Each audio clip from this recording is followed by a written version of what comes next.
सप्रेम जय महाराष्ट्र. महाराष्ट्रभरातून शिवसेना एक वादळ या माध्यमाला पाहणाऱ्या तुम्हा तमाम प्रेक्षकांना, सर्व शिवसैनिकांना माझा अनिश गाढवेचा मानाचा जय महाराष्ट्र. जर आपण पहिल्यांदाच शिवसेना एक वादळ हे माध्यम पाहत असाल तर ताबडतोब या माध्यमाला सबस्क्राईब करा. महाराष्ट्रभर शिवसेनेच्या विचारांना पोहोचवणाऱ्या या माध्यमाला आपण सर्वांनी मिळून मोठं करा ही नम्र विनंती करतो. शिवसेनेच्या तिकिटावर निवडून येऊन शिंदे गटात प्रवेश करणाऱ्या शिवसेनेच्या 6 खासदारांपैकी जवळपास 2 ते 3 खासदारांचं मानसिक संतुलन हललेलं आहे, ढासळलेलं आहे.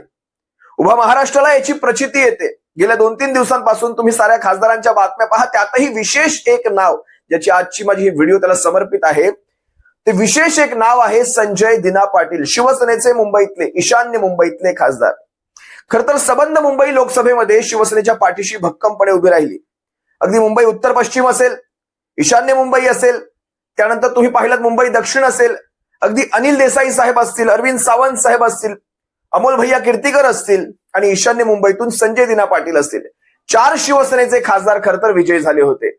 एका खासदाराला कशा प्रकारे पाडून वायकरांचा विजय घोषित केला हा आपण सर्वांनी पाहिला. 47 मतांनी शिवसेनेची खासदारकी पडते. जेवढ्या मतांनी कधी नगरसेवक सुद्धा साधा पडत नाही. आता विचार करा, सोडा तो भाग सोडा, मी आज माझ्या महत्वाच्या विषयावर तुम्हाला घेऊन येतोय. संजय दिना पाटील, ईशान्य मुंबई. या ईशान्य मुंबईतनं 6 विधानसभेच्या जागा जातात. या 6 पैकी घाटकोपर पूर्व, घाटकोपर पश्चिम, विक्रोळी, भांडूप, मुलुंड आणि त्यानंतर मानखुर्द, शिवाजीनगर, या 6 विधानसभा. आता खरं तर संजय दिना पाटलांना 10 वर्ष घरात बसावं लागलं होतं. 10 वर्ष. ज्यावेळेस ते माजी खासदार होते, म्हणजे ज्यावेळेस ते खासदार राहिले, तो काळ काँग्रेस आणि राष्ट्रवादी काँग्रेसचा काळ होता. त्या काळात त्यांनी खासदारकी भूषवली, पण नंतर 10 वर्ष घरात राहिले होते. आणि सगळ्यात महत्वाची गोष्ट म्हणजे शिवसेनेच्या फुटीनंतर आणि शिवसेनेने भारतीय जनता पक्षाशी घेतलेल्या फारकतीनंतर सगळ्यात महत्वाचा आणि सगळ्यात जास्त फायदा जर कोणाचा झाला असेल तर तो संजय दिना पाटलांचा झाला होता. कारण ईशान्य मुंबईची जागा ही कायम वाटाघाटीमध्ये ही कायम भाजपाकडे असायची. मग तुम्ही पाहिलं असाल, या अगोदर गुरुदास कामतांचा 5 टर्मचा त्यांची खासदारकी असायची काँग्रेसमधनं, आणि त्यानंतर मग किरीट सोमय्या असेल, मनोज कोटक असेल, ही भारतीय जनता पक्षाकडे पारंपरिक राहिलेली जागा ईशान्य मुंबई. भारतीय जनता पक्ष कदापि ईशान्य मुंबईच्या जागेवर कॉम्प्रोमाइज शिवसेनेशी करत नव्हता, कदापि नाही. ईशान्य मुंबई अजिबात नाही. पण ज्यावेळेस शिवसेनेने भारतीय जनता पक्षाच्या ढुंगणात लाद घातली, त्यानंतर ईशान्य मुंबईची जागा ही शिवसेनेकडे आली आणि शिवसेनेने सगळ्यात पहिली संधी दिली संजय दिना पाटलांना. संजय दिना पाटील हे ईशान्य मुंबईतून शिवसेनेच्या तिकिटावर, मशालीच्या तिकिटावर ते खासदार म्हणून निवडून आले. त्यानंतर त्यांच्या मुलीचीही राजकीय प्रगती झाली. भांडूप विधानसभेतल्या 114 क्रमांकाच्या वॉर्डमधून त्या नगरसेविका झाल्या. राजोल ताई पाटील. राजोल पाटील खर तर स्वभावाने चांगले आहेत, त्यांच्यामध्ये उमेद आहे, युवा आहेत, सारं काही मानलं. पण राजोल पाटील, विचार करा, संजय दिना पाटलांच्या कन्या या व्यतिरिक्त त्यांची काही विशेष ओळख नव्हती. त्यांनी कामाच्या द्वारे आपली ओळख तयार करण्याचा प्रयत्न केला, वगैरे वगैरे, सारं काही ठीक. पण शिवसेनेच्या आहेत, शिवसैनिक आहेत, शिवसेनेच्या खासदारांच्या कन्या आहेत, मुळात शिवसेनेच्या तिकिटावर आहेत, म्हणून भांडूपकरांनी तुम्हाला निवडून दिलं.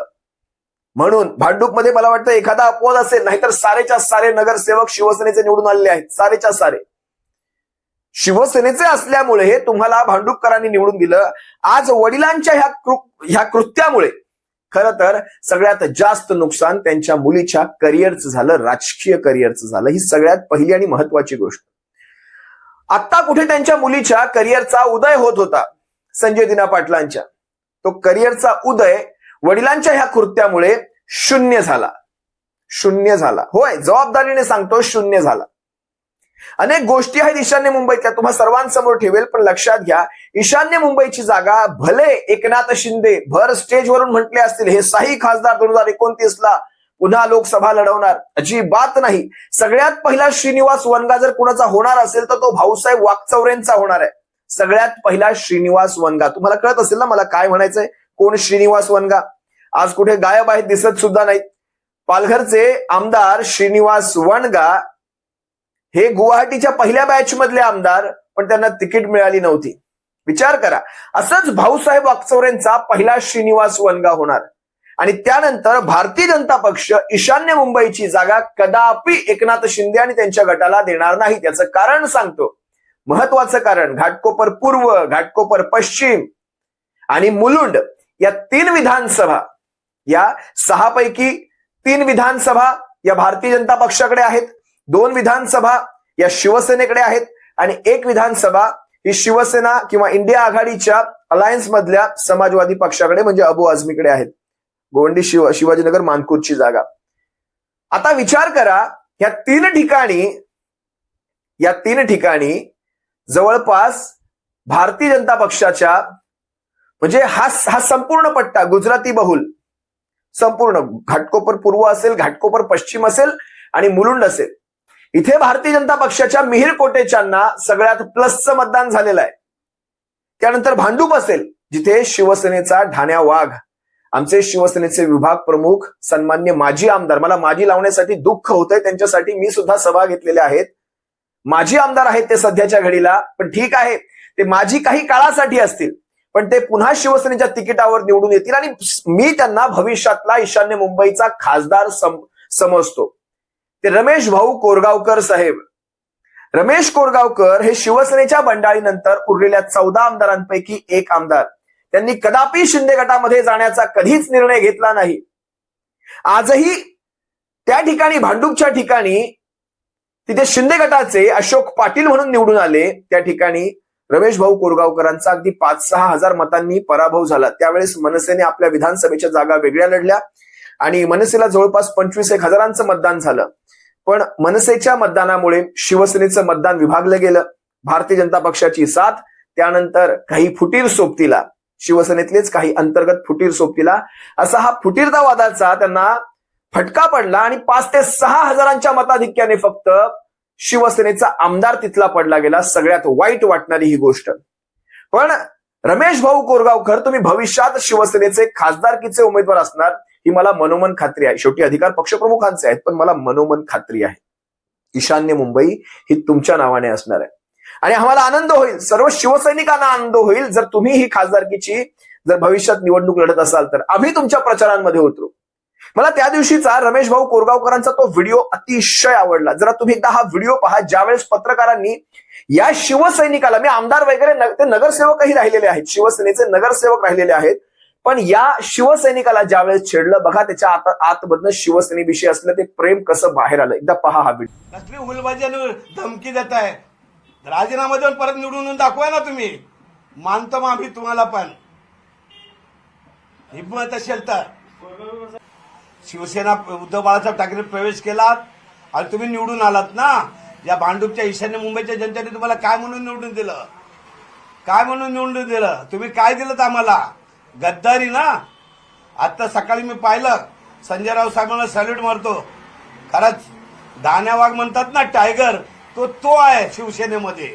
आणि हे लांडगे आहेत, लांडगे, पळालेले लांडगे, समजलं का? हे आम्हाला काय शिकवतात, धमकी देतात. अरे मरण तर कधीतरी येणारच आहे ना.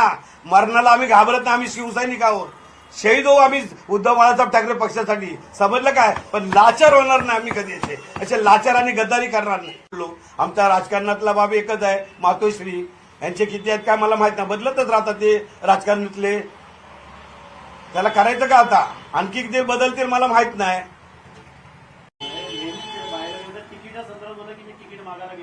अरे निव्वळ खोटं बोलतो हा माणूस, निव्वळ खोटं बोलतो. काय अर्थ आहे का बोलण्याला? एवढे दिवस का नाही बोलला मग? आताच बोलतो काल? डिस्टर्ब झाला, डिस्टर्ब, समजलं का? शिवसैनिकांनी डिस्टर्ब करून टाकलाय, नागरिकांनी डिस्टर्ब करून टाकलाय. बघा ना काय कमेंट्स येतात त्यांचे, ते आमचे पेड कमेंट नाही आहेत. या महाराष्ट्रातून सगळे कमेंट येतात. डिस्टर्ब काय? आम्ही नक्कीच या ठिकाणी वाफारे म्हणून इच्छुक होते उमेदवार, तिच्या डावलून शिवसेना पक्षप्रमुखांचा आधार आम्ही दिलेला आदेश शिरसांदर मानला. तिथं काल सगळे ऐकलं ना तुम्ही, संजय राऊत साहेबांनी बोलले ना, आमचा धानावाग बोलला की काय काय केलं नाही काय नाही, आणि निवडून आणले ना आम्ही. अहो या 40 वार्डमध्ये एकदाही नगरसेवकाच्या वार्डला फिरायला गेलेला आहे. 7 दिवस याच वार्डमध्ये होते, हे तुम्हाला माहिती असेल मीडियाला. 7 दिवस या वार्डमध्ये होते, एका वार्डला. का भीती वाटली तुम्हाला? तर तुम्हाला लोक मानतच नाहीत. उद्धव बाळासाहेब ठाकरे पक्षाने उमेदवारी दिली, म्हणून तुम्ही निवडून आलात. तुम्ही या धमक्या बिमक्या आम्हाला देऊ नका, समजलं ना. आम्ही काय गांडू नाही आहोत तुमच्या धमकीला घाबरून घरात बसायला. रस्त्यावर येणार, रस्त्यावर शिवसैनिक प्रत्येक जण रस्त्यावर येणार आहे, समजलं का. त्यामुळे या धमक्या बिमक्या आमच्याकडे नको. मला समजत नाही गृहमंत्री फडणवीस बघतायत की नाही, आयुक्त बघतायत की नाही. आमची एखाद्याची कोणत्या शिवसैनिकाची क्लिप गेली की त्याच्या मागे ससेमिरा लागतो. हा एक लोकप्रतिनिधी या ईशान्य मुंबईचा हा काय बोलतोय बघा ना. पोलीस यंत्रणेला समजत नाहीये. आमच्या साडून एखादा शब्द जर गेला चुकीचा तर आमच्या मागे ससेमिरा लावता शिवसैनिकांच्या मागे. मग हे काय, हे काय आदन दिलंय की काय. कोणत्या पक्षात गेला म्हणजे काय बोलेल तर करायचं. हे खपवून घेणार नाही भांडूपची जनता आणि शिवसैनिक ईशान्य मुंबईचा. त्यामुळे या गोष्टी आम्हाला शिकवू नका. आम्ही फार मुरलेले आहोत. तुम्ही तरी घर बदलून आलात, पण आमचा जन्मत मुहूर्त या ठिकाणी शिवसेनेमध्ये झालेला आहे. आणि तो पण उद्धव बाळासाहेब ठाकरे डिस्टर्ब झाला. आम्हाला अनेक आमिषा आली हो, आम्हालाही आमिषा आली. आम्ही कोणत्या आमिषाला बळी नाही पडलोय. निष्ठावंत राहिलो आणि निष्ठावंत म्हणून मरणार. गद्दार म्हणून मरणार नाही. गद्दार म्हणून स्टॅमर नाही घेणार आम्ही. आमच्या कुटुंबावरती पण नाही घेणार. रमेश कोरगावकर साहेब एक गोष्ट स्पष्टपणे म्हणाले, आमचा राजकीय बाप एकच, मातोश्री. तुमचे किती आहेत. आणि त्यांच्या डोळ्यातनं ते स्पष्टपणे जाणवत होतं, शिवसेनेविषयीचं प्रेम जाणवत होतं. त्यांच्या डोळ्यामध्ये ती आग होती, कारण आम्ही निवडून दिलाय तुम्हाला. संजय दिना पाटील, आम्ही तुम्हाला निवडून दिला. तुम्ही शिवसेनेच्या तिकिटावर निवडून आलात. म्हणजे तुम्हाला आकडेवारी जर सांगायची झाली तर तुम्हाला फरक कळेल. मुलुंडमध्ये संजय दिना पाटलांना फक्त 56,000 मतदान झालंय आणि मिहीर कोटेच्या नावाच्या परप्रांतीय उमेदवाराला 1,16,000 मतदान झालं. त्यानंतर विक्रोळीमध्ये शिवसेनेच्या संजय दिना पाटलांना 68,000 मतदान झालं आणि तिथे मिहीर कोटेच्याला 52,000. म्हणजे मराठी बहुल भागामध्ये शिवसेनेच्या पाठीशी सर्वच्या सर्व मराठी माणूस ठामपणे उभा राहिला. तुम्ही बघा ना, विक्रोळी बघा, 68,000, मिहीर कोटेच्याला 52,000. त्यानंतर घाटकोपर पूर्व मध्ये शिवसेनेच्या उमेदवाराला झालं फक्त 49,000 मतदान संजय दिनांना. आणि घाटकोपर पूर्व मध्ये मिहीर कोटेच्यांना 83,000 मतदान. त्यानंतर घाटकोपर पश्चिम आपल्याला झालेलं मतदान आहे 79,000. शिवसेनेचं बघा, मराठी बहुल भाग आला की शिवसेनेचं मतदान असतं. 79,000 तिथे घाटकोपर पश्चिम मध्ये मिहीर कोटेच्याला 63,000 मतदान. त्यानंतर भांडूपची जागा बघा. भांडूपमध्ये मला वाटतं भांडूप तुम्हा सर्वांना म्हणजे प्रत्येक कोकणी माणसाच्या घरातलं एक सदस्य भांडूपमध्ये नक्की असणार. संबंध कोकण भांडूपमध्ये वसलेला आहे.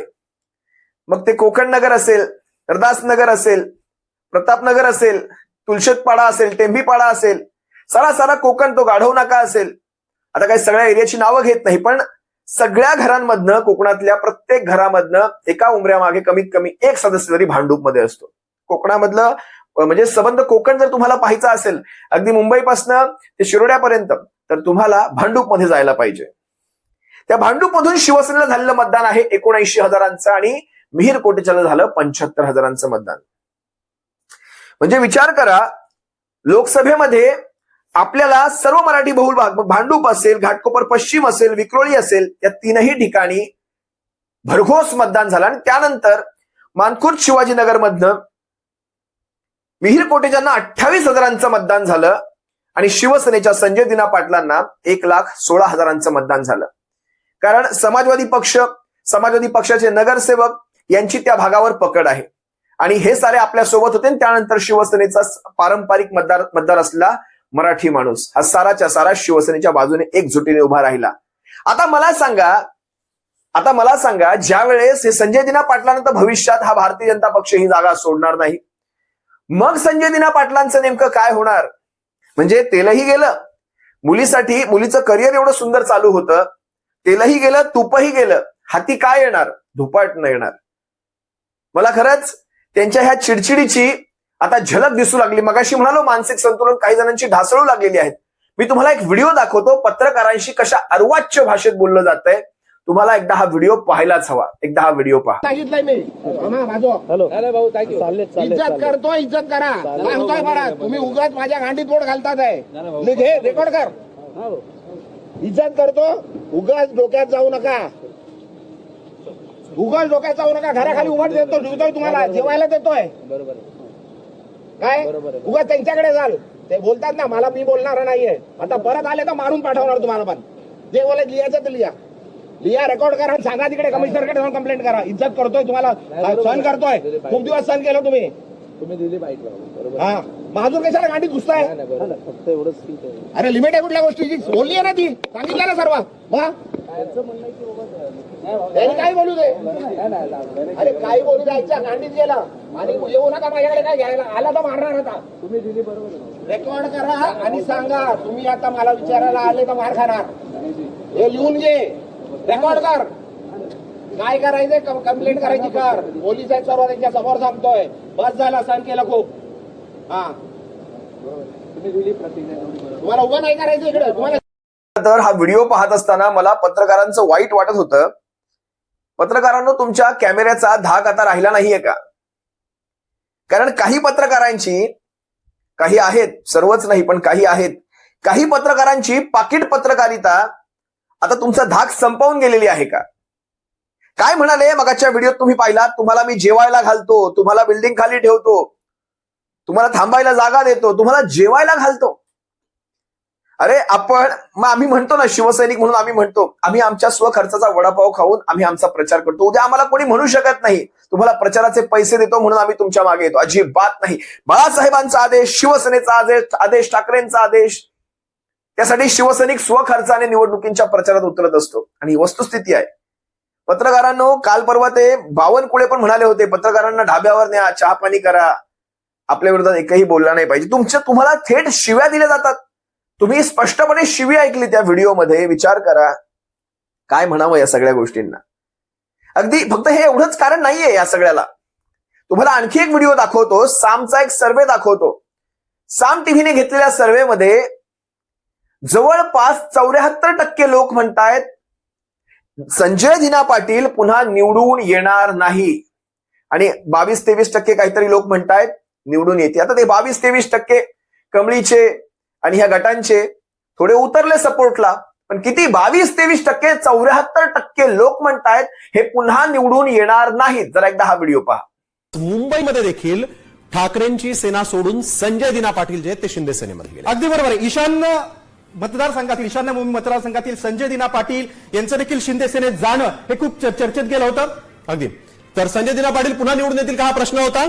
बघा, होय 28.2% नागरिक म्हणतायत होय ते पुन्हा निवडून येतील, तर नाही म्हणतायत 74.4% नागरिक म्हणतायत नाही. बघा, जनमताचा कौल काहीच नाही. अगदी गिरीश, एक महत्वाचं म्हणजे ना, या मतदारसंघामध्ये मराठी विरुद्ध गुजराती, मराठी विरुद्ध परप्रांतीय अशी सगळी लढत होती. त्यामध्ये देखील मोठा कौल खरं तर संजय दिना पाटलांना दिला होता, आणि त्यानंतर आता मात्र हा कौल त्यांच्या विरोधात जातोय. लोक म्हणतात नाही, 28.2% लोक म्हणतात की नाही ते पुन्हा निवडून येतील असं म्हणतात, तर 74.4% लोक म्हणतात ते पुन्हा निवडून येणार नाही.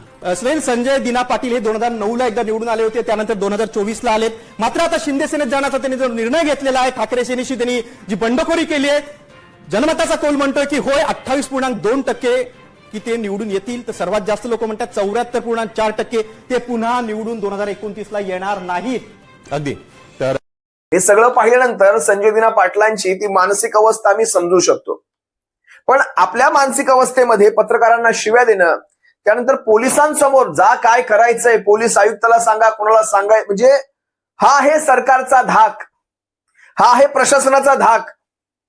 आम्ही काहीही करू, आता आम्ही सत्ताधारी पक्षासोबत गेलेलो आहोत, आम्ही काहीही करू, आम्हाला आमचं कोणी काही वाकडं करू शकत नाही.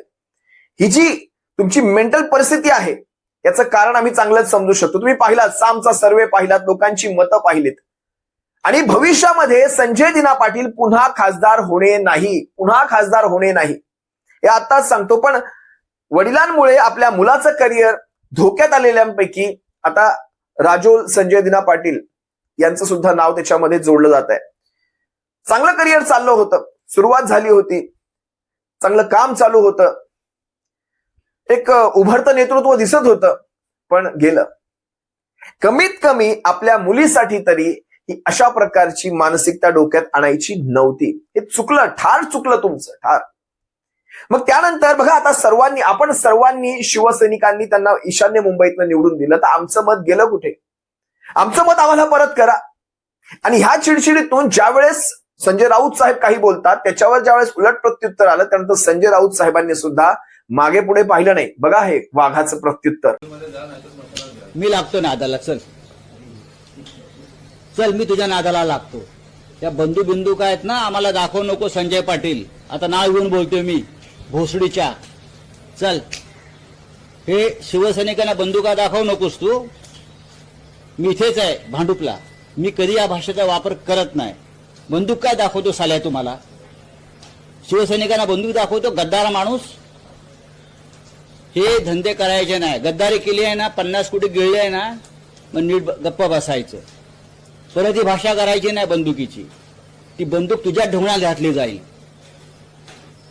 चला, मला बोलायचं ते बोललोय मी. ही भाषा नाही करायची शिवसैनिकाशी. बंदूक काय दाखवतो तू आम्हाला? सिक्युरिटी काढून ये, जी तुला Z+ काय दिली आहे ना. चल, आता बघतो मी. तुमचं संजय दिना पाटलांना थेट आव्हान आहे. अरे सोड रे, गद्दारांना आव्हान आहे माझं. हे काय आम्हाला बंदूक दाखवतात साले? हे बंदुका दाखवतात का आम्हाला? काय लॉ अँड ऑर्डर आहे की नाही मिस्टर फडणवीस? अमित शहाच्या नावावरती, जीवावरती आमच्या दादागिऱ्या करू नका गुजरातांच्या. चला, अरे सोड रे एकनाथ शिंदे. अरे सोड रे एकनाथ शिंदे. तू काय एकनाथ शिंदे करतो रे? चल. हाँ,